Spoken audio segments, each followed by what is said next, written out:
Greetings, friends. I'm AK. And I'm Laura. And we are The Chainsaw Girls. On today's episode, this is an AK recommendation. We're covering 2014's It Follows. Okay, this movie actually scares me to this day. It just gives me a lingering, creepy, eerie feeling. When I watched it again, I was scared. It didn't really scare me, but I enjoyed it. I've seen it before. I love it. I like it. Yes, I've seen it a long time ago, probably when it came out. Yeah. I hadn't seen it since. And when I was watching it, it was at night by myself in the dark. Mm-hmm. And then when I'm walking through my house, like going from the bathroom to the bedroom, and you picture that tall man turning the fucking corner in your house, no, I'm done. Yeah. I mean, I didn't watch it at night, so maybe that's why. I did see it in theaters originally, and I thought it was, it's creepy. Though I will say, because Laura was rewatching this downstairs, I was upstairs, and I could hear you reacting. You're like, oh my gosh, wait, what? It was so funny. I think at one point you had to have heard me going, Greg, what the fuck are you doing? That, and then also Paul. You're like, okay, Paul. Take it easy, Paul. All right, we'll get to Paul. And I was like, I can't wait to talk about it with you. Oh my God. Okay, this was written and directed by David Robert Mitchell. It had a $1.3 million budget and it grossed $23.3 million. That is wild.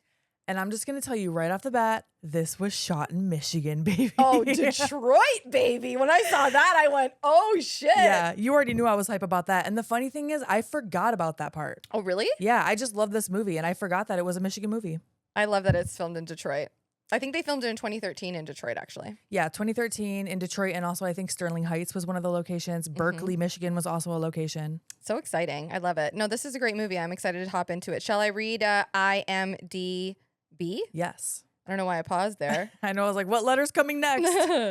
A young woman is followed by an unknown supernatural force after a sexual encounter. Correct. To the point. A lot of people think this movie is an analogy, metaphor, one of those. Yes. For STDs, which you could totally see why. 100%. But we will talk about that as we get to those parts in the movie and what the director actually said as well. Yeah, exactly.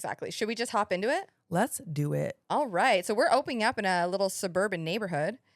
A girl runs out of her house in a tank top, shorts, and heels. Like silk shorts. I was legit thinking she could be ready. She could be getting ready for the club in 2013 with that outfit. Oh, I thought so for sure. Because why else would she have heels on? Right. Or did she just grab them when she was, I don't know. But this is Annie. Yes. And she runs into the street. Her dad comes outside and we don't see him on camera at first. We hear him asking off screen if she's okay. And she says, I'm fine, Dad. But she's clearly looking at something down the street. Yikes. And the music is so intense right away. Like, the score of this entire movie is very unsettling. It is a character for sure. It is, yeah. It sets the tone like in every single scene. It's part of it. It's part of the creature, it feels like. Yes.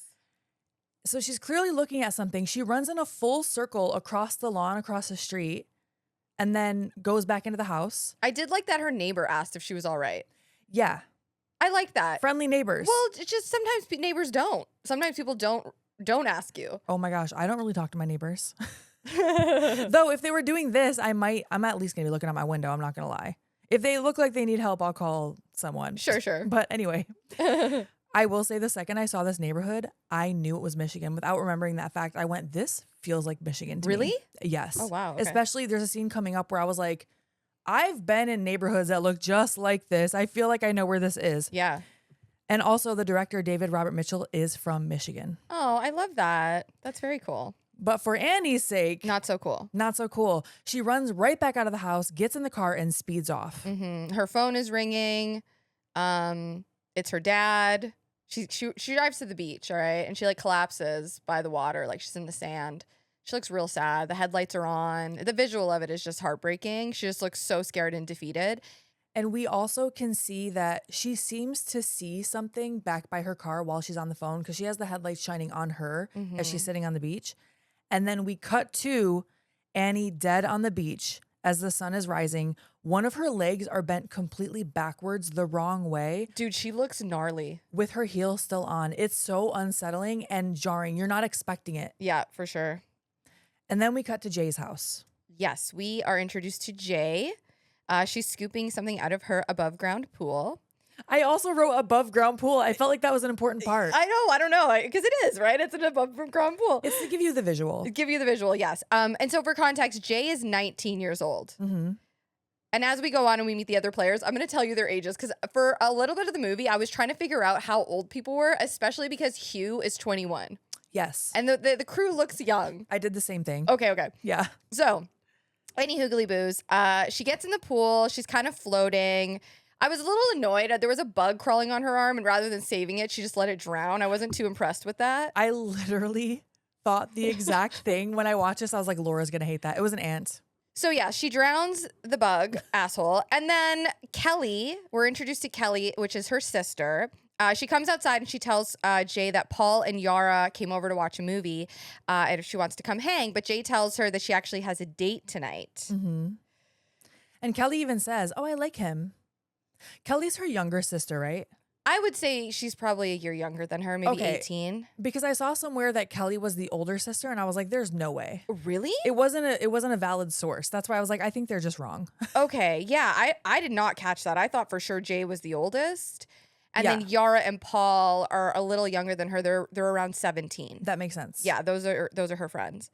One thing I have to say too is like everything in this film just feels really unsettling. Like the camera angles, there's a lot of like panning around. I love the camera shots that they do. Yes. Where they do a full circle without Yes. cutting the scene. I love it so much. Same. I guess the director was heavily influenced by John Carpenter, and you can really see it with Halloween. Like Yeah. you can see kind of even the shots, even like the way it very much the vibes of Halloween.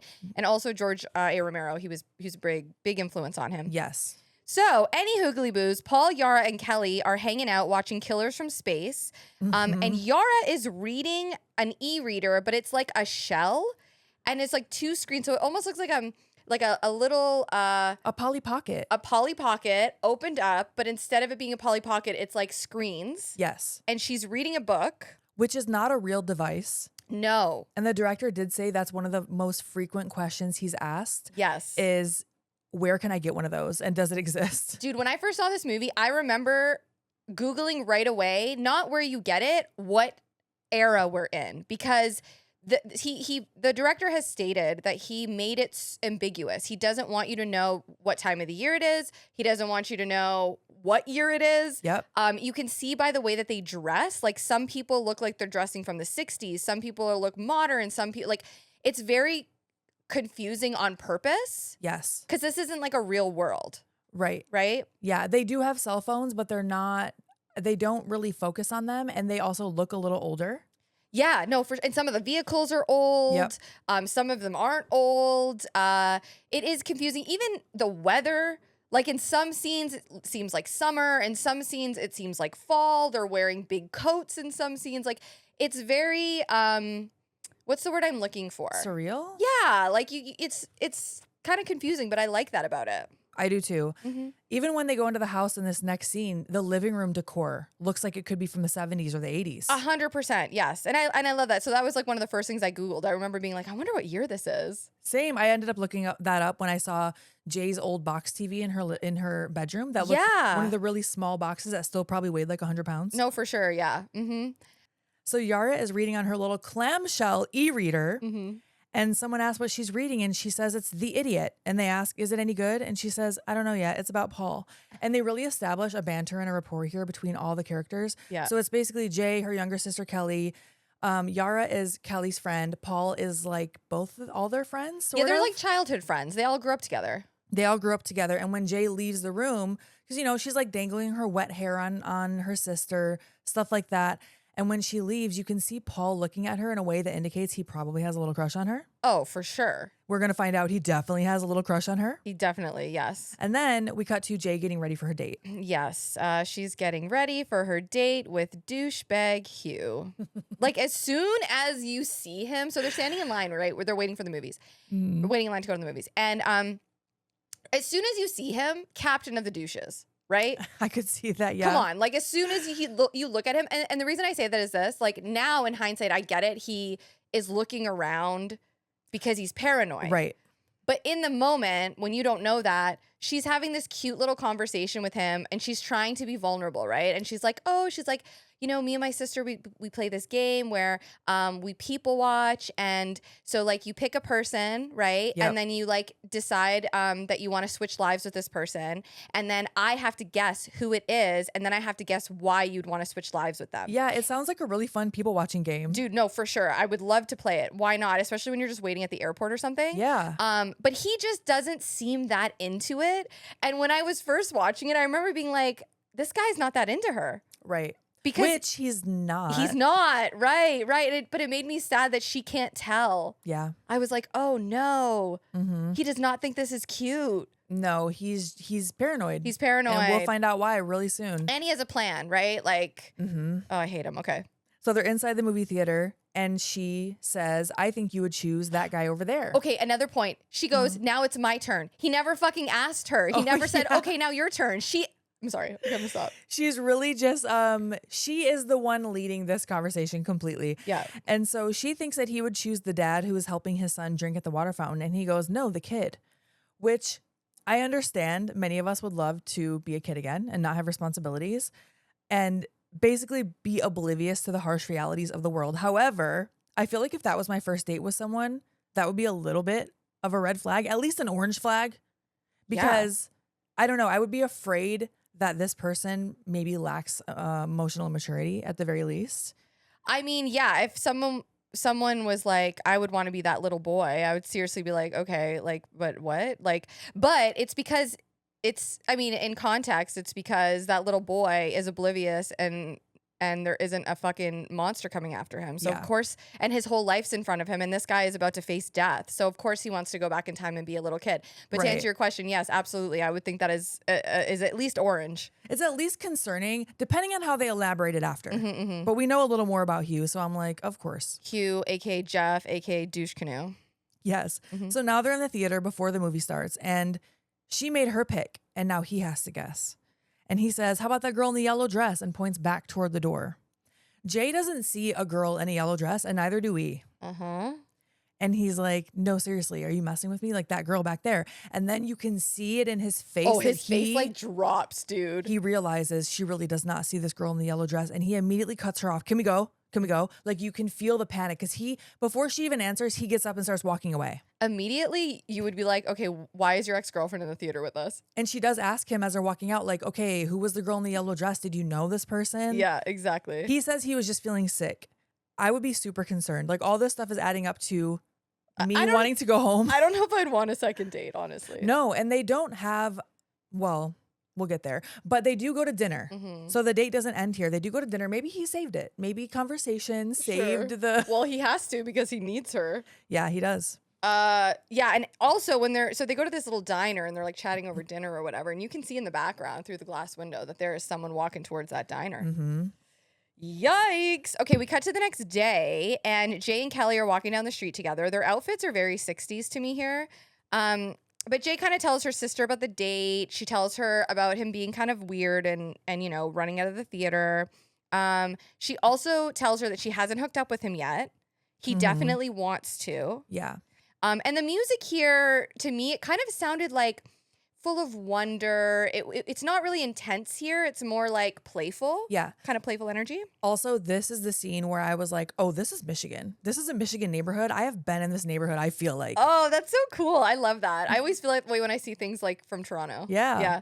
And then, okay, we see a guy like washing his shitty car. That's Greg, right? Yes. Okay. I thought it was, but honestly, he looks different throughout the film.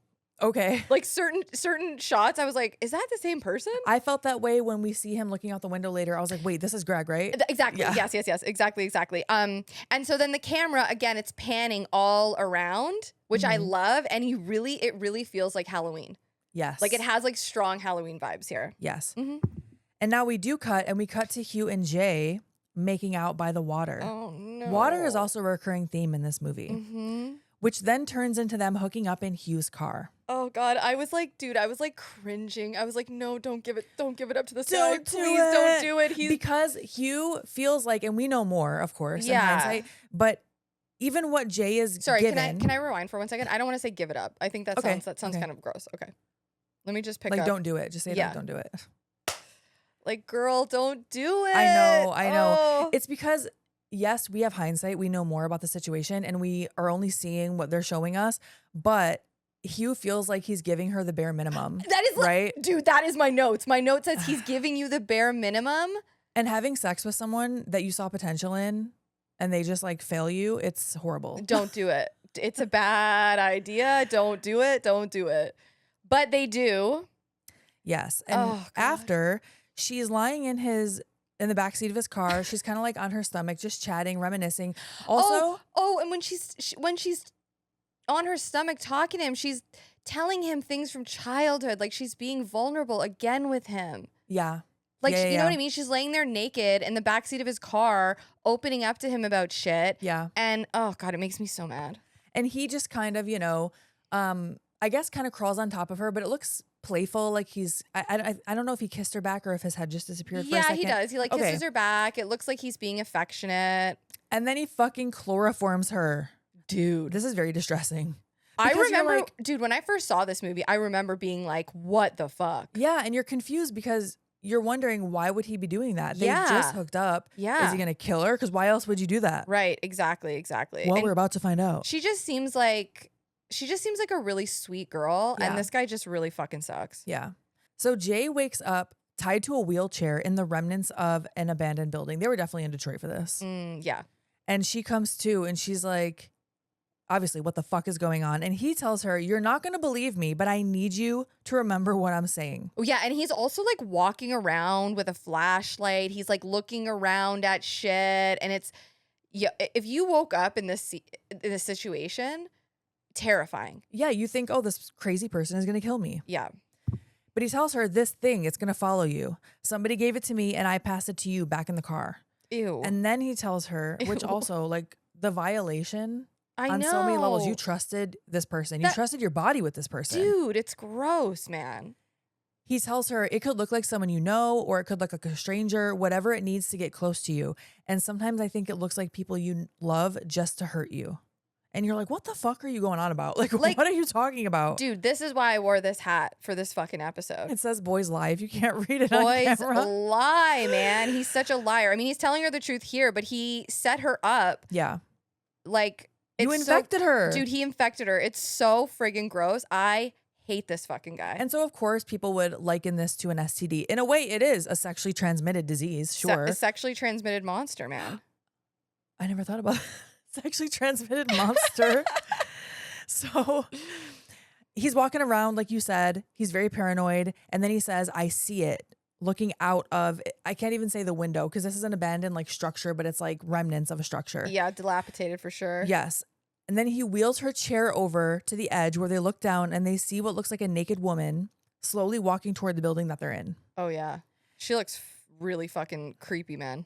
And he tells Jay, you need to get rid of it. Just sleep with someone as soon as you can and pass it along. If it kills you, it will come after me.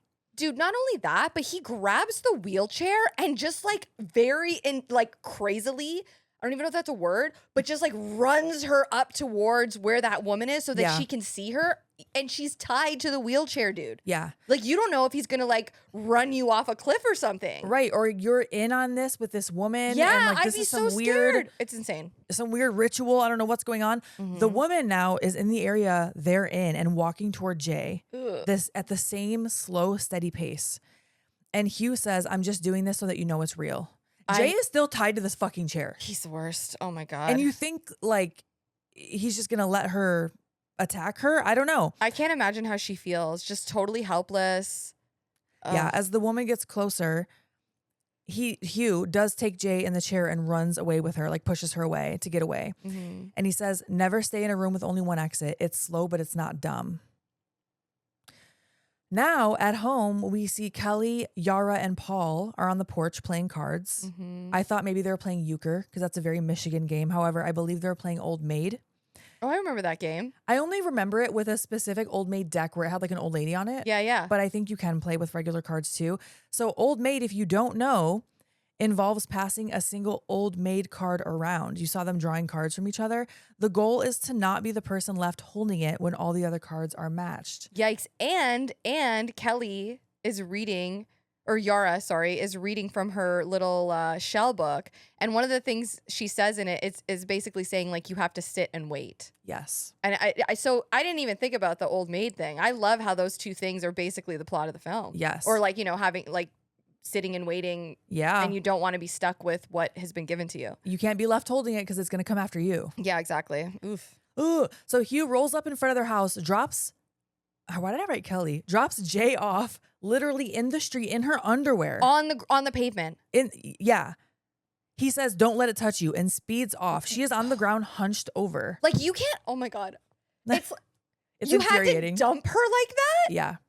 Like, that was unnecessary. You could have really just played it off to everyone else on the porch, Or I don't know. Do you have to go about it like that? Right. I mean, obviously he's a piece of shit. We've determined that. But but he knows that he got away from that creature far enough. So why are you dumping her on the pavement like that? Oh my God, it Yeah. makes me so fucking pissed. And it's totally like, I don't want to say it's true to real life, but it kind of is. Like, you sleep with somebody, you think you have something with them, and then all of a sudden they turn on you. Mm-hmm. It's terrible. I think it also speaks to his guilt and the fact that he was just using her, and he probably has to disconnect a little bit in order to not feel guilty because he just did this to another human being. But if he just kind of tosses her away as trash, like he's totally disassociating. So he throws her away like trash and then disassociates. Yeah. Oh, I fucking hate him. Okay. So obviously the kids on the porch are very concerned. It looks like she was just assaulted is what I would think. Oh, for sure. Yeah, definitely. Which in a way she was. She was violated. She was violated. Absolutely. Yeah. So she collapses on the grass. The others come running to help. And then we cut to Greg's house across the street. This is where him and some girl are watching as the cops are coming to Jay's house. Of course, the whole neighborhood is watching. Yeah, doesn't the one girl go like, "Ugh, that place is such a mess." Yeah, which is such a random neighbor thing to say. Mm-hmm. And I don't know if that was a random girl or his mom. I couldn't tell because they were kind of in the shadows. She looked young to me, so I have no idea. I didn't catch her face here. I know later there's a girl in the car with him, so it might have been the same girl. And I also think it might be the girl that he's eating lunch with at one point later in the film. Okay. Mm-hmm. So we see Jay is talking to the cops, and she's telling them, yes, it was consensual. She doesn't know where he lives. Like, how do you even explain that? Like, you can't. I feel like you can't explain to the cops that because you're like, yeah, it was consensual, but also he violated me. Also, he covered my mouth with chloroform and strapped me to a wheelchair and then wheeled me around an abandoned building. That part, like, and then he stuffed me in his car, drove me to my house, and tossed me onto the pavement. Yeah. Like, that would be kidnapping, right? Like the wheelchair, tying someone to a chair? Especially with the chloroform. Like, yeah. Come on. But she doesn't know where he lives. She mentions that Hugh told her he was embarrassed of where he lives. Mm-hmm. So then we cut to a scene where we hear Jay's mother telling someone that apparently Hugh used a fake name to rent a house in the city. Right. She also pours like booze into her coffee. Oh, yeah. She was drinking wine when we saw her earlier as well. So I think that's the thing. Yikes. And so now we see. It's a weird scene, though. Can we just talk about it for 2 seconds? So the mom is talking. Yes. We find out the information about Jeff, Hugh, whatever the fuck. But the way that it is like shot, we see the top of her head and it's kind of fuzzy. And we're actually looking. We're focused on the wall behind her, and it's like a collage of photographs in frames. And then they zoom in on like a family. Mm-hmm. And it's just random. Which I assume that's her family now. I think so. Because it's 2 kids and maybe parents. Yeah. I can't remember off the top of my head what it looked like. Yeah. It very well could have been the father. Yeah. Who we don't see. We don't see him at all. Until the end. Yeah. But the 2 daughters, it could have been. Yeah, I just thought it was interesting that like we weren't focused on the conversation that was being had. We were focused on the background. Yeah. It gives that eerie feeling. Yeah, it's unsettling and surreal and eerie. Yeah. It also gives you the feeling that you are overhearing a conversation, not involved in it. Dude, yes. Mm-hmm. Oh, brilliant. Okay. I do love the feeling of that. Mm-hmm, mm-hmm. Yeah. It adds to the creepiness. So now we see Jay in the bathroom and she's looking at herself in a way that just shows that she probably is really struggling to look in the mirror. She probably feels fucking violated. Yeah. Violated, shame. It comes with all kinds of feelings, man. Because she's in her bra and underwear and she even like looks down her underwear for a minute. And it's just very upsetting. Well, it's that thing of like, you think you know someone. Mm-hmm. Especially in like, I imagine they haven't been dating long. Right. Like you think you found someone and then it turns out he chloroforms you. Like my what the gosh. like how like that would fuck your head up, Oh, man. yeah. Big time. And then something hits her window, which is a little jump scare. She goes to look out the window. We see it was a dodgeball. And even the way that the camera zooms in on the dodgeball, you're like, wait, what's happening? Like, is this something? What's happening? Yes. And then we see from the outside of the house that one of those kids is hiding on the roof, ducking under the window to spy on her. So weird. It's just a recurring thing that Peeping people are Toms. watching her. People are following her. Yeah. It's very creepy. It makes you feel paranoid. It makes you Yes. feel, yeah. They do a good job of that. So the next day in class, because Jay is in college, the teacher is reading a poem about getting old and the state of decay. And Jay casually glances out the window. I do feel like that's such a trope in movies too. I don't know if it's just horror where you're in class, the teacher is reading something, you know it's going to be related to the plot, or something that's happening. Yeah. You have to look up what it is. Yeah, it's definitely Halloween. It's definitely because I Know What You Did Last Summer. Yeah, but I think it stems from the director's love of Halloween because it definitely is just like when Jamie Lee Curtis is looking out the window and she sees Michael outside. And Nightmare on Elm Street. They do that in there too. Yes. Love Okay, to see so yes, the poem is about getting old in the state of decay. And when Jay casually glances out this window, she notices an elderly person in what looks like a hospital gown cutting across the campus, like across the grass, amongst all these other students. Yeah. So it feels like this creature was a representation of what the poem was about. Absolutely. Yep. And we know that this is it because she walks right through these two kids, like sitting on the grass right between them, and they do not acknowledge her at all. And she looks very out of place. Yes. Like you would notice. Yeah. You'd be like, what is this lady doing on campus? And Jay does notice, and she leaves class. And sure enough, the old lady ends up walking down the hall right after her. There are other girls in the hall that don't even notice her. And Jay says, hello. And then they turn and go, hello. I know. I loved that. Mm-hmm. Yeah, she ends up running. Thank God. I was like, girl, just run, just run, just run, just run. Yes, you can outrun her. And she ends up driving to Kelly and Paul's work, which is an ice cream shop on 12 Mile. This is a real ice cream shop they shot in. Oh my God. It's called Clark's Ice Cream and Yogurt. It's in Berkeley, Michigan. Why don't we go? Is it too far? Berkeley's like 20 minutes from Detroit. We could. I think it'd be cool. We can go take a picture there for this episode. Dude, we really should. And we have should. and we're going to Spirit too. This could be like an event. I have to look up if it does for sure still exist in 2025, but I'm pretty sure it does. Yeah, let's look it up. Okay. So anyway, Jay tells them what Hugh told her. And of course they think it's bullshit. They do, but I will say Paul does immediately offer to stay the night and just wait. He offers to stay the night and like basically keep a lookout. But it's like also obvious that like Paul just wants to hang out with Jay. Yeah, I don't think he believes her. I think he will take any opportunity to stay the night with Jay. 100%. And But even, also, go ahead. even Kelly like jokes about Jay waking up with Paul humping her leg. Yeah, like that's what you need to worry about.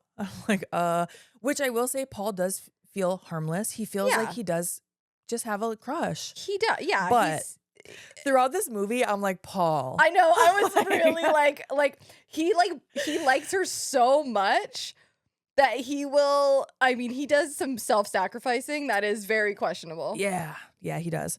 So we see that Yara is now sleeping in Kelly's room. Paul is on the couch, okay, and Jay is in her own room.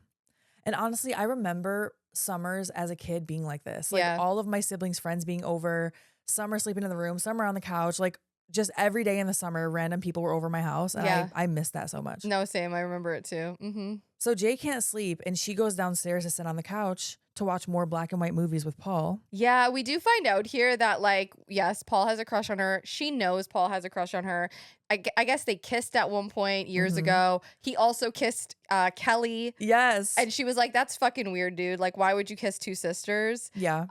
But I really like that they have like a very rich history. Yeah. They've known each other a really long time. This friend group, they all grew up together. And you really get that sense just by the conversation that they're having. Yes. And you feel like you know people like that. You either are those people or you know those people from high school, middle school, whatever. Like, oh, this is in their friend group, but he has a crush on her. And oh, they kissed, but it never turned into anything. Like that type of thing. And he's a little younger than her too. And I think he kind of like looks at her with like a lot of infatuation. Oh, that is a very common thing. To always look at your older siblings' friends like, oh my gosh, they're hot. Hot. I am the oldest of my siblings. I am the eldest daughter, and it shows a lot. But I have an older cousin. And of course, any of his friends I thought were so hot. Yeah. Which in retrospect, I'm like, girl, you just thought anyone that age was hot, you know? Yeah, he's older than you, so he's got to be hot. Right. Oh, by the way, I should have grabbed it. Damn it. I have the same blue and white crocheted blanket that she's wearing over her shoulders. And Whoa. my grandma made it for me. Whoa. So I don't know if that's a Michigan thing. I swear it looks just like that one. I'm going to find it and take a picture. Oh my God, that's wild. I don't know where it is right now, or I would get up and grab it. But yeah, so they're just having this moment together. It's cute. It is cute. I liked it. And then all of a sudden, they hear glass shattering. Mm-hmm. And Paul, okay, this is why I'm not a Paul hater. No, I don't hate Paul. He gets up and he goes to check what it is right away. Yeah. Like, that takes some bravery, man. I'd be scared. Absolutely. You know, but he does. He goes and checks it out, and it's a broken window in the kitchen, but there's nobody there. Okay. I fully expected, while Paul was saying, no one's here, for the creature to walk right behind him and him not see it. Ooh, that's what I thought was going to happen. yeah. And I was like waiting so tensely. Because it makes you feel like that. Yes. Because you're kind of looking through her eyes too. Like, oh, it's so unsettling. Yeah, from her POV. And I think he runs upstairs or he goes to get something. So he goes up to Kelly. He runs upstairs to get Kelly and tell her what the fuck is going on. Yes. And there's a shot of the empty doorway to the kitchen. And it is so tense. It is so tense. So much dread, man. I love that scene. The music really just adds this layer of, it makes you feel like you have goosebumps. Yeah. You know? So Jay gets up and slowly goes to see what is in the kitchen because she knows something they don't. Oh God, it goes into slow motion. When she turns the corner and sees a young woman who looks like she got punched in the face. Like, her teeth are messed up in a way that looks like they were damaged. She has these dark circles under her eyes, maybe just makeup. Her hair is a mess. She's wearing a bra with one titty out. She has one sock on. Dude. She's pissing herself. Okay, I was about to say, and like water is pouring from her crotch, and I couldn't figure out if she was peeing or she had just she drowned. Like, she was she drowned, so that's why water was dripping off of her. I think she was pissing herself. Whoa, dude! I just remember water coming out, and I was going, wait, what's happening? Yeah, it was so unsettling. Yikes! And Jay screams. Does she scream in slow motion here? It is. It's all slow motion. So like as she's even looking, oh God, it's done so well. Yeah, as we're seeing the creature, it's slow motion. Yeah, it's the realization. Yeah. It's the realization of, like, you know, when you go into like complete shock from fear. So Jay runs upstairs, locks herself in her room. Kelly and Paul are trying to get her to open the door. They're banging on the door. Jay is, of course, terrified, telling them it's in the house. They're assuring her nothing is out here. Nothing is out here. Oh boy. She cracks open the door and she is able to let them in. And I was expecting something to follow them, but she is able to shut the door. You're like waiting for it. I know. And so they're in there, and then something starts rattling the doorknob. And I will say also, like, Jay, I thought she did such a good job of portraying like panic and anxiety. Like, she's having an anxiety attack. She's like, I need water. I need to drink water. Like, yeah, you know, I felt for her. Yeah, I really, really felt for her. And I think that the actress did such a good job of like bringing that to life. Yeah. You know? Micah Monroe was the actress for Jay. She's amazing. And so someone is rattling the doorknob and they're like, Mom, is that you? And then someone goes, no, it's me. It's Yara. Yeah. See, everything's okay. She opens the door and from behind Yara walks an extremely tall man. Okay, this is one scene in the movie that actually scared the shit out of me, was the tall man. I think this is like one of the biggest jump scares for most people. Because he walks right behind her and through her. Dude, it's so scary. And he's so big. Yes. I have some fun facts about him. I'll talk about at the end of this episode. Okay, sounds good. This was so scary. So Jay, of course, freaks out, leaves out her balcony door. Thank goodness she has a balcony because Hugh did tell her don't stay anywhere that only has one exit. Yep. She hops on a bike and she books it. Oh, yeah. And so Greg was outside in his car with that girl when he sees this happen. Jay gets to a playground and she sits on the swing, which I personally felt like she didn't get far enough to be sitting yet. I agree. I feel like she went to a spot that felt safe to her. Maybe. Right? Yeah. Like the swing set. Yeah, that's very possible. Especially because I think it's in the dark and there's a 360, parameter around her that's open. Oh, for sure. That felt very unsafe to me. But No, for sure. I also felt really bad. Like, she's barefoot. Have you ever tried to ride a bike in your bare feet? Yes, and it hurts. I don't know how to ride a bike, but I remember riding when I was a little kid, and I remember trying to pedal without shoes once, and I was like, I'm never doing that again. You rode a bike as a kid? As a kid. Oh, then you know how. I tried to ride one like a couple years ago, and dude, it was not happening. Really? Yeah, I have no idea how to ride a bike anymore. The phrase is, it's like riding a bike. Okay, because well, you're supposed to just know how to do it. lies, dude, lies. I bet you a boy said that. Oh my God. So Jay is looking around for movement, and eventually we do see something in the distance, but it ends up it's just Paul, Kelly, and Yara. Yeah. And they're talking. She's telling them what happened. They're such good friends. They are man. really good friends, and they're Yeah. trying to help her. They're genuinely trying to help her. Yeah. And then Jay says, "Do you see that?" And she points to someone approaching in the distance. And Kelly's like, yeah, it's Greg. Okay, I had no idea who Greg was at this point because you know when you're taking notes, you're like looking up, looking down. When he comes over and they're like, "It's just Greg," in my notes it says, "Who the fuck is Greg?" Who the fuck? Because I think when we do see the scenes of him earlier, besides the one where he's outside with his car, they're dark. They are dark. And there's only that small acknowledgement when he's washing his car that Kelly kind of like waves to him, but barely. Yeah. So I didn't think he was part of the friend group. Yeah. Because he's kind of not. He's not. He's just a neighbor. And so Yeah. they just know each other. It seems like a small-ish town. Yeah. They're not in Detroit here. They're in the suburbs. Mm-hmm. So Jay is like, I have to find him. I have to find him. And Greg is like, what did he really do to you? And she doesn't really answer. So he goes, okay, and goes to walk away. And you think he's just like, all right, you don't want to fucking tell me. And Jay's like, are you leaving? And he goes, no, I'm getting my car. Someone's got to drive. Okay, so at this point, I was like, all right, you're all right to me, Greg. You're all right, Greg. You're all right. I don't know how I feel about Greg. Oh, I mean, I don't like him, but I'm saying okay. in this scene, I went, oh, okay, he's gonna help them out. Yeah, I still have conflicted feelings about Greg overall, but we'll get to it. It's his, you know what it is? It's to me, it's his intention, right? It's Yeah. like, why is he helping? I think we figured out why. Well, yeah, we'll get to it. Okay. So he's offering to drive. He's offering to help her. Like, I'm gonna find this guy too. At this point, man, Yeah. I like him at this point. So they are headed to where Hugh lives. Ooh, it is a rough looking neighborhood and a rough house. They definitely purposely went to the quote unquote rough areas of Detroit, the abandoned buildings. Yeah, they really amplify the abandoned houses here. I feel like they could have been in like Southwest, but I'm not exactly sure where in Detroit they were. It could have been a few different places. I mean, this house looks dilapidated, man. Yeah, it's definitely an abandoned house. It's like a squatter lives there for sure. There's like newspapers on the windows and like it looks very boarded up. So this was interesting to me because we heard the mom say he used a fake name to rent a house. And I'm looking at this house like, it looks like you're just squatting here. It does not look like you rented this. This ain't a rental, man. This is not a rental. He's definitely squatting there. He has cans tied up to the window. Yeah, I was going to say, so like he basically has his own security system. So I would imagine it's so that he can hear when it follows you into the house or comes through your window or whatever. Which like, would it rattle the, I guess it would because he does, the monster does throw things later. So I guess it would touch it, but he can walk through people and it doesn't touch them. So that's interesting. Anyway, he has the security system, right? But the house, it's very worn down. There is medication in one of the like bathroom cabinets. It doesn't tell you what it is, but there are 2 lines on it and it looks like it says 2. And I wondered what the significance of that was. Yeah. Like why is that in there?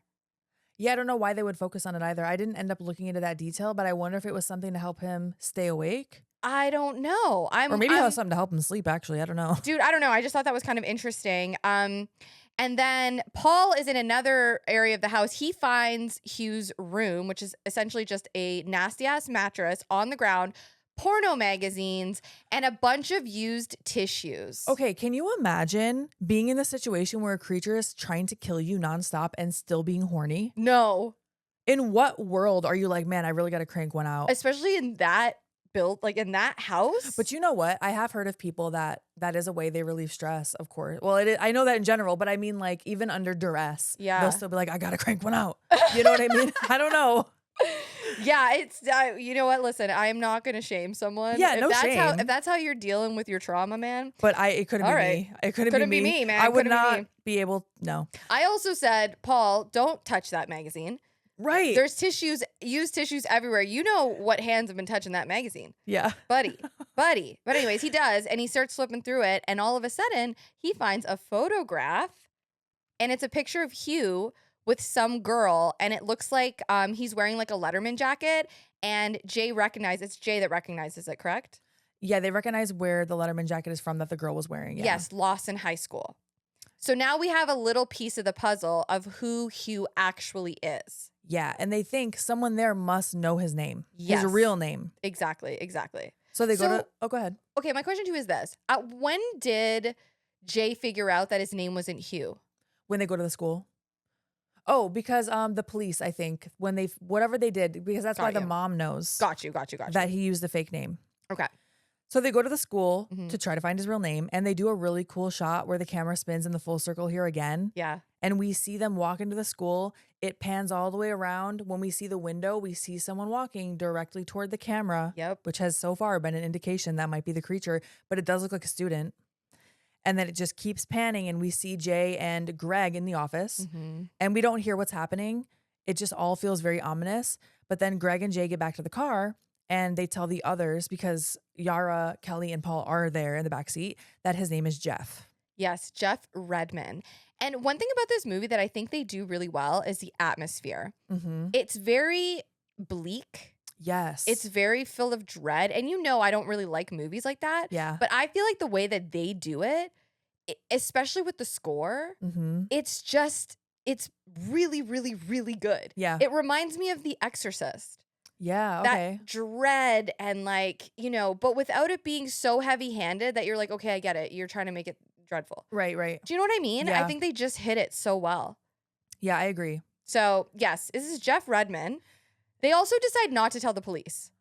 Yes. I also thought it was really funny that they go, his name is Jeff, and Paul says, not Hugh. No, Paul, you know that you were coming here to find out what his real name was. Yeah, like, Paul. It's not Hugh. Keep up, okay? Keep up, Paul. Now, in the background, while they're having this conversation, you can see that same student, quote unquote, walking toward the car. So that student never gets to them, and they don't ever really focus on it or acknowledge it. But if you're watching in the background, you're seeing that the creature is still following. No, definitely. Also, Greg puts his arm like on like Jay's shoulder. And so now it's like, okay, now I understand why you're helping. And Paul sees this. Yeah. Paul's not too thrilled about it. No, he is not. So now they go. Oh my God. In my note, I said, she's been through enough. She doesn't need your dumbass. No, for real. Like, leave her alone. Yeah. But why are you touching her? Just leave her alone. It's frustrating to watch this when you're seeing that everyone just feels like they're grabbing at her. Because everyone is like wants her. She's overly sexualized to the point that she's not even a person anymore. Yes. And like. It's frustrating because we have felt that before. Because we know. We've all felt it. It's not a fun feeling. Yeah. And I would imagine she feels extremely lonely. Yeah. Yeah. I don't know. Like even her best guy friend, which I would say is Paul. She knows that he has, I don't want to say ulterior motives because like I said, I think he's well-intended. He has an agenda though. He likes her. But he likes her, so it makes it different. Yeah. It's like, it's that thing of when you have a really good guy friend and you think you have a great relationship with them, but at the end of the day, they just want to sleep with you or they just want to get with you or they just want, you know, and it's, I don't know if men realize this, but it's devastating. It's devastating when you really thought like, oh, this person would never. Yeah. This is they're my actual friend. Yes. They don't want to get with me. Yes. And then you find out that they do. It's devastating. It is. Yeah. Anyway, so yeah, I agree with you. I feel like everyone is just trying to get a piece of her and it's heartbreaking. So they go to Jeff's house. Jay knocks on the door and his mom answers. And she invites them in, all of them. Oh yeah, she's like, doesn't seem like this is weird at all. Yeah, like, oh, these are your friends? Okay. Yeah. And then we cut to Jeff's backyard and they're all sitting in a circle with Jeff. Yeah, he's telling them the lore. And he encourages Jay to pass this on to someone else. Yeah. So he's basically saying sleep with someone else and then tell that person to do the same thing, because if let's say Jay doesn't pass it on. If Jay dies, the creature now is going to come for Jeff. And once Jeff dies, the creature's going to go after the girl that infected him, who he met at a bar. It was a one-night stand. He doesn't even know her name. He doesn't know anything about her, but she passed it to him. So it's basically like a long chain of, if one person dies, it's a domino effect. It'll come for everyone in the lineage. Yeah. Essentially. He also tells her that even though he passed it to her, he can still see it. Yes, exactly. It's just not coming for him right now. Exactly. And he is very paranoid. At one point, a girl is like, got headphones on. She's just like walking, past them. And he is like, oh my God, do you guys see that girl? And they're all like, yeah, we do. Yeah. So obviously, yeah, he's very freaked out by the whole thing. And now Jay's friends and sister are hearing this as well. Yes. So this isn't something Jay is making up. This guy is really saying this. They're still not really believing it, No, because it could just be like hysteria. Right. I don't know. Like it would take a lot, I think, in real life for you to go, okay, this could Yeah. really be happening. The one thing I will say about Paul, though, is Paul believed her right from the beginning. Yeah. He But did. I think he'll also believe whatever she says, to be no, honest. that is very true. Jeff also tells Jay, wherever you are, it's walking straight for you, but it is walking. Yeah. Implying it's slow. It's so slow. just like go far away. Yeah, he tells her, he goes, you can, if you drive out far enough, you could give yourself some time. Yeah, some time to decide if you want to give it to someone else, basically. Because Yes. Jay is also not down to just pass it to someone else at this point. She feels guilty. Yeah. She doesn't want to. Yeah. As one should. Mm-hmm. So Greg takes them all to a house his parents own up north, somewhere his dad used to take him hunting. And I don't know how far north he took them, because you can drive 7 hours north in Michigan and still be in Michigan. Oh, wow. Which is crazy. Yeah. I would say, I mean, it didn't take too long for the monster to show up. So I would say, I don't think it was a 7-hour drive. I think No. maybe like an hour, 2 hours. I looked it up because I don't know how far he drove them, but I looked up how long it would take to walk even just to the top of Michigan to like Yeah. Mackinac City. Yeah. Here on the map, if you're looking on YouTube, we use our hands as maps. It's a 4-hour drive. It would take over 5 days to walk there. And I feel like this creature's walking even slower than that. Yeah. And I think the creature gets there in like a day. Yeah. So Okay. So Just- that's good. That's good for like to have an idea of when. I love how far. I investigated that. I'm like, I want to know. No, I love that you did. It's the best. So at this house, the house is on the water Mm-hmm. because there's a lot of water in this movie. And it's on what in Michigan we would call a beach, but to those from more tropical areas, it's probably not a beach. It's like some dirt and a lot of rocks. It looked like the beach to me. I think it's a beach, but it's Yeah. funny when you say that like the lakes around Michigan are beaches to people who are like really from the beach. They're like, bitch, this ain't a fucking beach. Okay, fair. I'm like, I get what you're saying. But anyway, yeah. it's on the water and Greg is teaching Jay how to shoot a gun. Yes. And now they're all relaxing in the lake dirt and aka sand. And we see a woman walking up behind them from afar. Greg walks past her and does not notice her. I mean, we already know it's a creature, but Yeah. especially because he walks past and doesn't notice. This looks like Yara. It does, yeah. But like a dead Yara. Yes. Yeah. She's getting closer and closer while Jay is sitting with Kelly on the sand and talking. And Kelly's like, "Do you want to get in? Come on, like let's get in." Jay is facing the water, so this thing is coming up behind her.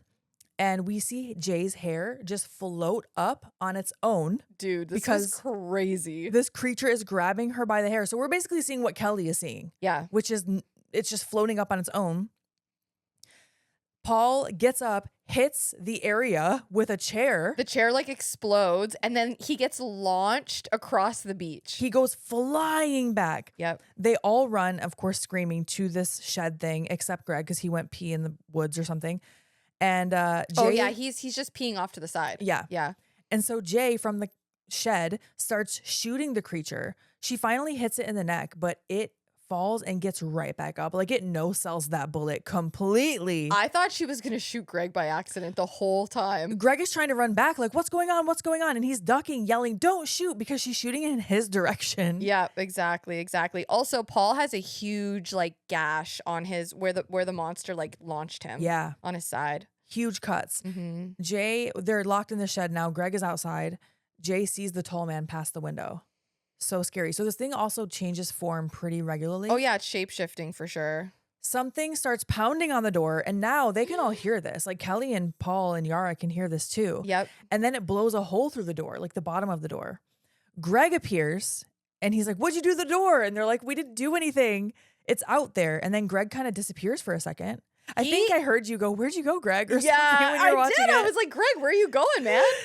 And so Jay gets closer to the hole, which also drives me crazy. I'm like, girl, don't do that. Slow crawl. She's slowly crawling towards it. I'm like, no. She does that a few times in this movie, and I understand it's for the drama, but I'm like, don't do it. No. She gets really close to see if Greg is okay, and a little boy with these dark circles around his eyes, I think they were like black eyes, Yeah. pops up, and he makes like, does he make a noise? He opens his mouth and like I don't think sound comes out. Okay. I think it's the music then. Mhm, But in my mind, I felt like he was hissing. Oh, I thought it was like in my mind he was banshee screaming. Okay, yeah, I could see that too. But he's very creepy, of course, and he starts climbing through the hole because tall man wasn't going to fit through that hole. So he shapeshifts into a little boy. Oh, it's so fucking scary, dude. Ugh. It's so scary. She takes off, man. She Yeah. opens the back part of the shed. It says like a sliding door. Yeah. She runs. She gets in the car. She takes off. She books it. Everybody's like, no, what are you doing? Greg's like, that's my car. In Greg's car. She just goes on the open road, but then as she's driving, she's panicked and she crashes in a cornfield. Yeah, she doesn't see this truck backing up and she swerves and crashes. She's very distracted. Also, when she's getting in the car, we see it as shapeshifted into probably Yara again because it's a girl walking toward her. Yep. It's nonstop. Oh, yeah. Go ahead. Oh, I was just going to say, and now we're in the hospital. Yes. She's in a hospital bed. She wakes up. Her mom, her sister, Yara, Greg, Paul, they're all there. Kelly, they're all sleeping, but they're all there for her, which I really appreciated. You know? She has really good people in her life. Like, these are solid people, for the most part. And then we hear footsteps approaching. Yeah. Okay. It's like, and their footsteps are getting closer and they do such a good job of like filling you with dread because you're just like, what is going to happen? And it just happens to be a nurse walking by. Yeah. However, the nurse is dressed like she's from the 60s or 70s or 80s. Like she has the little nurse like dress with the hat on. The little headband thing. Yeah, like really, really, really dated. Greg wakes up and they are kind of staring at each other. And in my notes I ran, are they about to fuck? I feel like he was noticing how distraught and tortured she was. But maybe you looked at it differently. Oh, I looked at it like he was looking at her like let's go to Pound Town. Okay, so this is why I have conflicted feelings about Greg because I looked at him a little more well-intended, I think. Oh, you did? Or is it well-intended or well-intentioned? I don't know. I think both sound right. Yeah. You know what I'm trying to say. Yeah. I thought he was looking at her, seeing how scared she was, and was like, you know what? I'm going to take one for the team. Really? That's the way I was looking at it. Oh my God, I love how I'm looking at it through such pessimistic eyes. Can you tell where I'm at in my life? But it could be either. Yeah, I guess so. Yeah. Because how he acts later makes it feel like, okay, maybe you didn't care about her as much as I thought you did. Okay, because here's the reason why I looked at it the other way. Is he doesn't believe her. Right. He doesn't believe that there's a monster, but he knows that she wants to pass it on to someone. So isn't that just a way for him to be like, well, I mean, she thinks there's this monster after her. I mean, I'll take. I mean, listen, I'll fuck it out of you. That's what I mean. Like, I just think he wanted to get laid.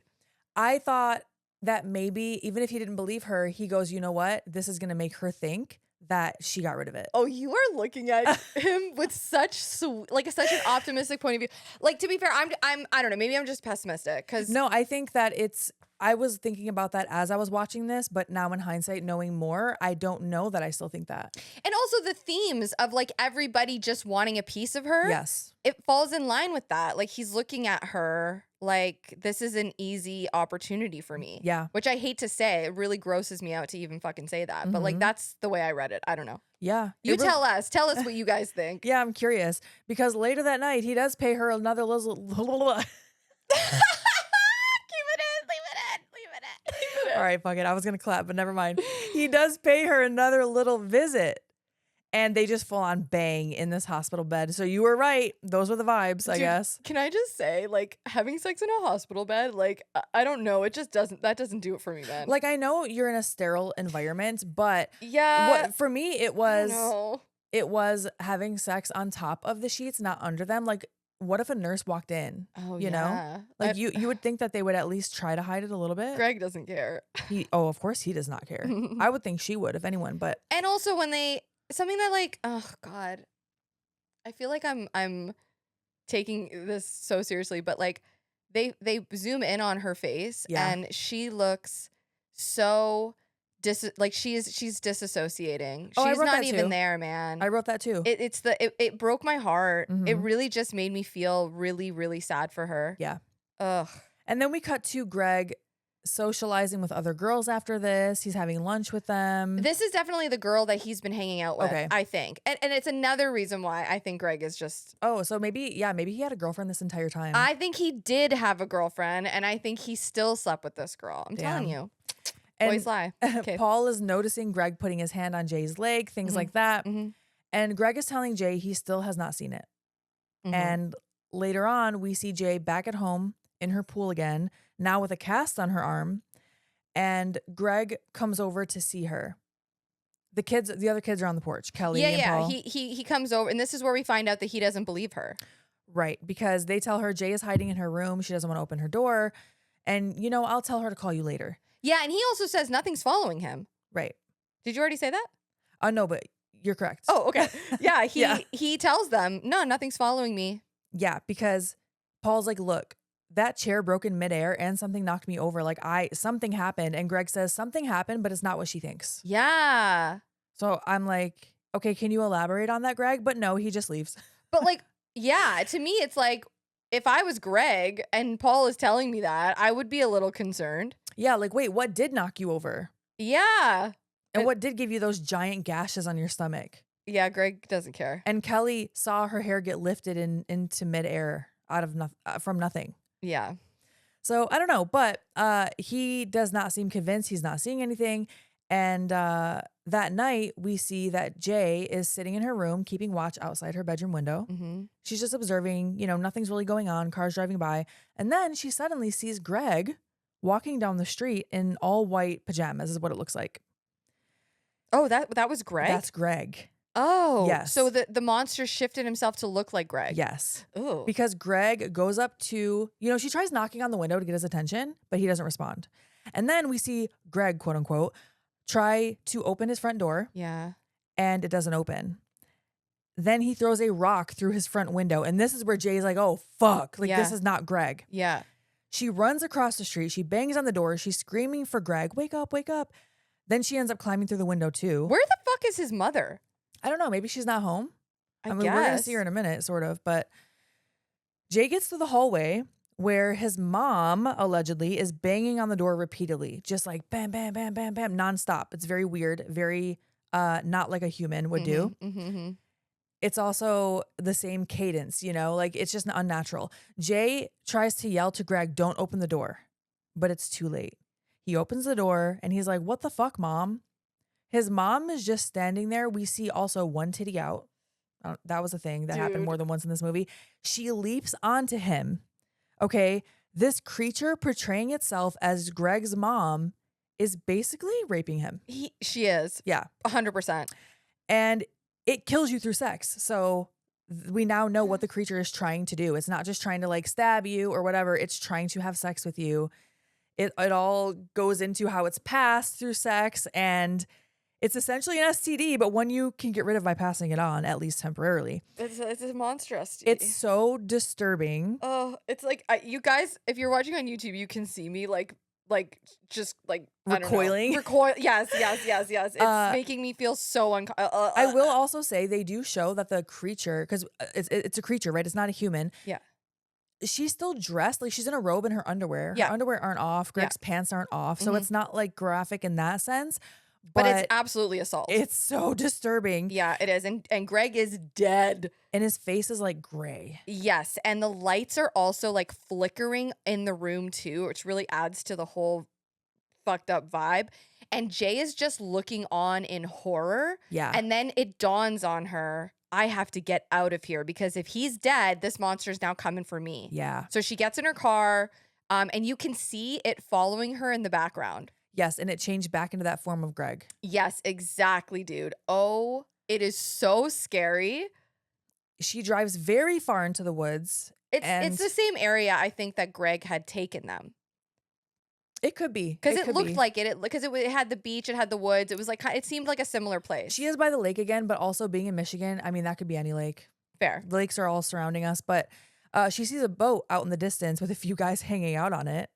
They're kind of partying, maybe listening to music, whatever. Yeah. So she starts taking her clothes off down to her underwear and starts getting into the water, presumably to swim out there and try to hook up with one of them. That's what I thought. That's what I thought. But then she tells Paul later, she doesn't want to do that. Right. So I wonder what happened there. We don't find out. Yeah. But I'm thinking she tried to go out there to hook up with one of them. Oh, for sure. And they were like, what the fuck, you weirdo? Get away from me, you random wet girl that just swam up to this boat. Yeah, maybe. Or maybe she just backed out last second. Maybe. She was like, I can't do this. That's possible too. Yeah. Knowing what we know about Jay, and she's our final girl, and she has had confliction about wanting to pass it on, it's very possible she was like, never mind. Yeah. Because we see her driving home with wet hair and a wet cast. So she definitely got all the way in the water. Yes. And we assume like, oh, she passed it on to one of them because we don't know. And you can't tell by her facial expression. Yeah, she looks like she could be distraught. We don't know what happened. Yeah. Paul comes over to talk to Jay later, and she tells him, it's going to be here sooner or later. And Paul tells her, you can pass it on. And then he says, I like you too. Why'd you pick Greg? Jealousy is a crazy thing. Like, you're mad she didn't give you this disease / curse. I honestly hated this conversation. It just, again, there's just nobody in her life outside of, I would say, Kelly and Yara that, want her in that way. Like, they just want something from her. Every man in her life, it feels like. Yeah. Don't you think? Yeah. That's what the movie is showing us for sure. Yeah. And like Paul, listen, okay, like he's offering to like take it, but he just like, again, he just wants to bone her, man. Yeah. Jay. Oh, I hate these people. Okay, sorry. Jay says she thought Greg would be okay. This made sense to me. She gave it to Greg because she thought Greg would be okay because he wasn't scared. Yeah. And she mentions they hooked up once in high school, so it felt like no big deal. Right. And that goes back to Greg at one point earlier in the film, he apologizes to her about something that we don't really know. And I just assumed it was something that happened to them prior. Right. Some kind of relationship or something. But Paul says he wants to help. Paul is willing to die for the pussy. Oh, no, for real. Literally. Dude. Like, dude, and she ain't into it. She's like, nah. Paul asked Jay if she trusts him and if she remembers where they first kissed. Yeah. Because apparently he has a plan. Uh-huh. It's a really terrible plan. So they all get in the car. Jay, Paul, Kelly, and Yara. Dude. As they back out of the driveway. Dude. There is a naked man standing on the roof. Like bush out. Full bush. I Full actually bush. had to watch it twice because I thought he was wearing something. Oh no, just wearing his bush, baby. I thought he was wearing like a loincloth because it was so big. I was like, God. Excuse me. But okay, so this at first felt a little out of place for me because it wasn't moving toward her. And so far they've always been constantly moving toward her. And that's also what Hugh said is it's always walking towards you, but it was still. It was watching her because remember he said they're not dumb. Right. And also I read something from an interview with the director, which we will link both of those in the show notes. I had 2 different interviews I read with the director, and he actually touches on this with an interview with Yahoo News. He says the only rules that we hear are the rules that were told by a character within the film who has access to limited information. So if you look at the film enough, you can start to understand how he may be figuring these things out and how he's gotten the information that he has. But you also have to understand that they're not rules on a stone's tablet. They're a character's best guess about what's happening to them. So, they mostly seem right. But for me, that's kind of fun. And that there might be some gaps in information, some things that he doesn't understand and neither do we. I love that. That was perfect. Dude, doesn't that even tracks with it being like we don't know what season it is, we don't know what year it is. Like I love that. I love that. And it goes, and also there's this plan that Paul and them have conceived is just terrible. Yes. So now we're seeing some more abandoned houses, and that's how we know we're out of the suburbs. Mm-hmm. Yara she tells a story that basically talks about the 8 Mile Divide, which is a real thing. She says, when I was a little girl, my parents wouldn't let me go south of 8 Mile, even though it was like 1 block past the border. Yeah. It's a very true thing. There are still people to this day that feel that way, and there are still people who are afraid of Detroit. Whoa. Which is crazy to me. Many of them are the ones who live in the suburbs. I think it's because they're so close to it without being in it. Yeah. So they're only seeing what happens on the news, right? Which is usually negative shit. Of course, yeah. So I have friends that will tell me like, oh, I don't want to go to Detroit. I'm scared. I'm like, girl, are you for real? Really? Like, of course you have to use common sense in any big city. I was going to say, yeah. And also if somebody's from the suburbs, a lot of people from the suburbs are scared of the city. I grew up in the city. I grew up in Toronto. It does. So big cities don't really scare me. Yeah. But I could see somebody that is like very sheltered or like hasn't gone many places. Yeah. Maybe. Any big city is going to have an area that's not so good. Yeah. More rough, if you will. And any city, honestly, anywhere, you need to use common sense. For sure. Be aware of your surroundings. Mm-hmm, definitely. So they go to a community pool and it is after hours. So they definitely had to break in. Mm-hmm. It's also starting to storm. So another weather shift that I thought was going to play into it. I think maybe they were setting us up to think like, oh, this is going to happen. Yeah, and it adds to the vibes. Yeah. Jay gets in the middle of this giant pool. So Paul's plan is basically that they're going to set up all this electrical equipment, plug it in next to the pool and wait. I'm assuming they want to lure the creature into the pool and then push all the electrical equipment in after Jay gets out to electrocute it. Yes, exactly. Okay.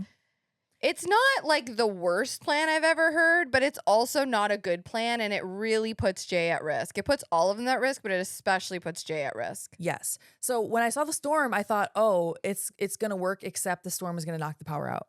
Is what I was thinking maybe was going to happen. Mm-hmm. It also is very much like a plot you would see in some coming of age tale of all these kids and they're going to defeat the monster. And he even says that in an interview. Director, yeah, he talks about that. Yeah. I'll quote it later. Yes. So finally, the creature does show up. They're waiting and waiting and waiting. It's so, and it's drawn out too. And you're getting like her POV. You're seeing her under the water. Yeah. I just, you're just like a sitting duck, man. She is. Like, first of all, you know how I feel about water. I've talked about this a million times. It couldn't be me, man. Yeah. Like, I would never volunteer that. I'd be like, we got to come up with something else. Yeah. Because you're literally, there's no defense. You're just sitting in a pool. No, and have you ever tried to get out of the water quickly and you can't? I don't get in water, so I have no But even like as a kid or something, when you're trying to get out of like the ocean or a pool and you cannot get out fast enough, it's terrifying. For sure, yeah. So finally And what if one of these kids by accident tosses the toaster in while she's still in there, man? Yeah. The creature does show up.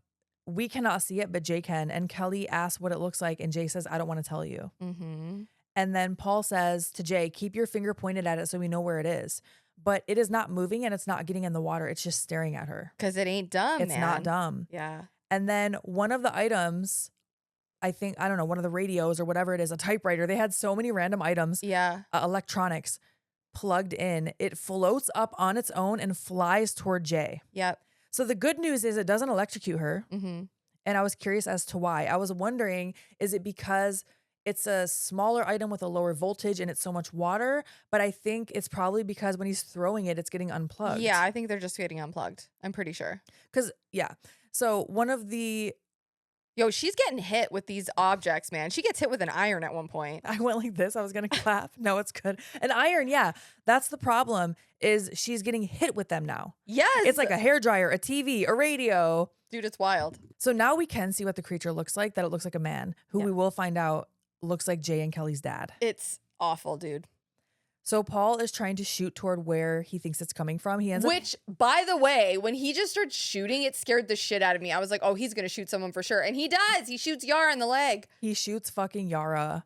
Like, come on, Paul. Why do they think shooting it is going to kill it when Jay already shot it and it got right back up? Exactly. I think because they see that it at least stunned it for a second. Okay, that's fair. It'll buy him some time. Okay, yeah, okay, I see that. But I still did not think that was a good plan. He also starts shooting into the pool, dude. Yeah.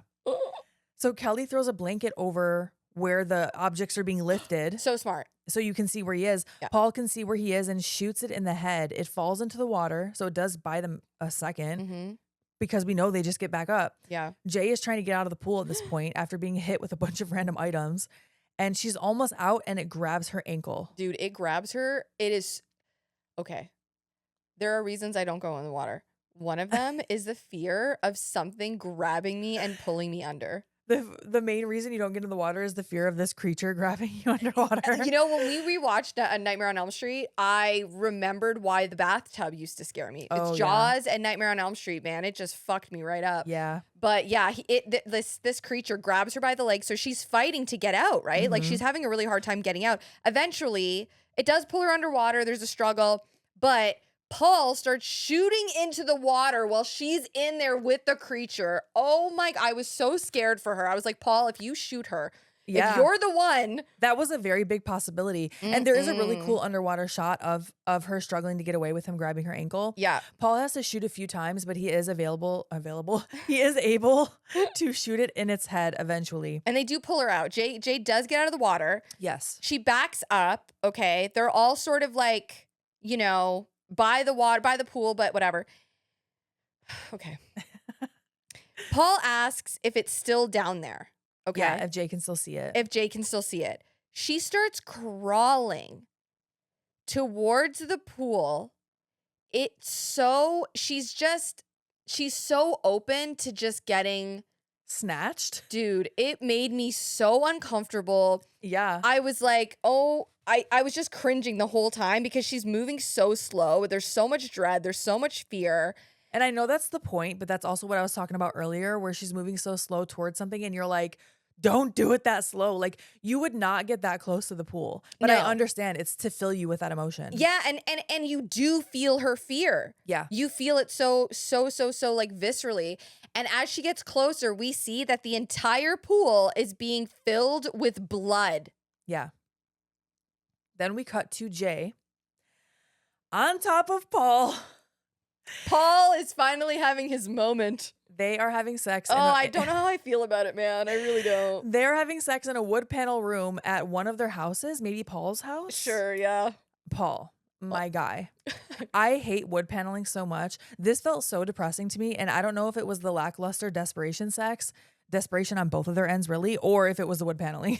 I would say it's a little bit of column A and a little bit of column B. Like Paul and her are pretty much like stuck with each other for life now, in a way, because if something happens to Paul, something's gonna happen to her. So she's got to make sure this guy stays alive, right? Also, just having pity sex with someone, it's not even pity sex. She's desperate too, right? Yeah. To get rid of this thing. But like just that situation with someone you're not attracted to that way just sounds awful. It couldn't be me, man. I've never been there, and I never want to be, dude. The thought of it, no. I agree with you. The whole thing is, again, this poor girl. There ain't no happy ending, man. Yeah. There ain't no happy ending. I guess there is for Paul because he's all set. Paul has the biggest smile on his face. No, he didn't. He does ask Jay if she feels any different, and she says no, and he says he doesn't either. Yes. It is that awkward like post nut clarity moment. Then we see Paul driving around Detroit, presumably looking at sex workers. So we're wondering, is he going to pass it on? Oh, I did not catch that at all. Yeah, it's right in the closing scene, and it's only for a brief moment. They don't confirm or deny. Dude, but I thought he was just looking to see if it was following him, but now that you're saying that tracks, dude. Yeah, I think he was thinking about passing it, so maybe he does. I don't think he does yet because of how it ends. But oh, yeah, God, that's horrible. I know, to do that to a sex worker. That's too. what I'm saying. Like, damn. Like, oh, because what? You think that they're beneath you? You can just pass it to them? Or maybe he thought that was his most likely chance to pass it on. Still. That's the only way Paul's getting laid. Is that what you're trying to say? Maybe he thinks that. I don't know. Okay. So we cut to Yara in the hospital. She's reading from her clamshell book again. I'm like, girl, shut the fuck up. Like at this point, I was like, Yara, like enough. Yara's me with my Kindle. Okay, Yara does seem like someone who would just start reading parts of her book to you with just unsolicited. Like you didn't ask for this information, and she's like, listen to this, and she just like lays it on you, and you're like in the middle of something, you're like, okay, dude, when I am really in a book, I straight up do that. I'll be like, I will if I'm super into a book, like I'm so sorry, but you're gonna have to hear about it. But I feel like you would also be like, hey, can I read this to you? Yeah, I would. Oh my gosh, this is about this. Can I read this to you? Yeah. Yara just feels like, at least from what we're seeing, she's just starting to read like someone asked her to present. But whatever, she's in her hospital bed, she's eating, she's reading, and Paul and Jay are in the room with her, and they're clearly not paying attention. Yeah, exactly. And we cut to Jay and Paul walking down the street, holding hands. They're dressed exactly the same. They look like twins. I didn't notice that. Okay, she's wearing a white dress and a leather jacket, and he's wearing like pants, but he's wearing a long white t-shirt with a leather jacket, and they look like they're matching. Oh, they're like one of those couples that matches. I think it's like to symbolize that they're like, they're stuck with each other. I didn't think about that. And we see in the background that someone is slowly walking down the street behind them. Yes. Now, I felt like this could be a normal person. The pace was a little faster, but it also could be not. I think it's could the monster, man. I think it has to be the creature. Yeah. That has to be the creature. I did like the ending, though. I did like this ending. It reminded me of Night of the Demons. You know how much I love that ending. Yeah. The walking down the street, they're holding hands. It's not happy. It's not like a happy hold hands. It's like when things are so bad, and this is like, you guys are stuck together. And you're embracing it. You're embracing it. You're disheveled. You're fucking, it's heartbreaking, but I think it's done really well. Oh yeah. I loved it. I love this movie. I'm so glad you did. When I asked if you wanted to do this one, because it's full of dread, I didn't know how you were going to feel about it.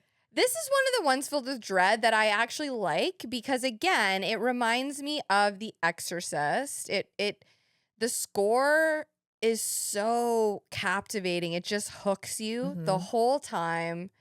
I really enjoy it. I think it's a great movie. Do you know that there is supposed to be a sequel? Apparently, it's filming. It's in pre-production now. If I don't have a whole lot of facts on it, but it was announced in 2023 that they were going to start filming in 2025, and it would be distributed by Neon. I'm so excited if they're making a sequel. I'm so pumped. Yeah, for sure. Okay, so I have a fun fact about the tall man. Yeah, let's hear it.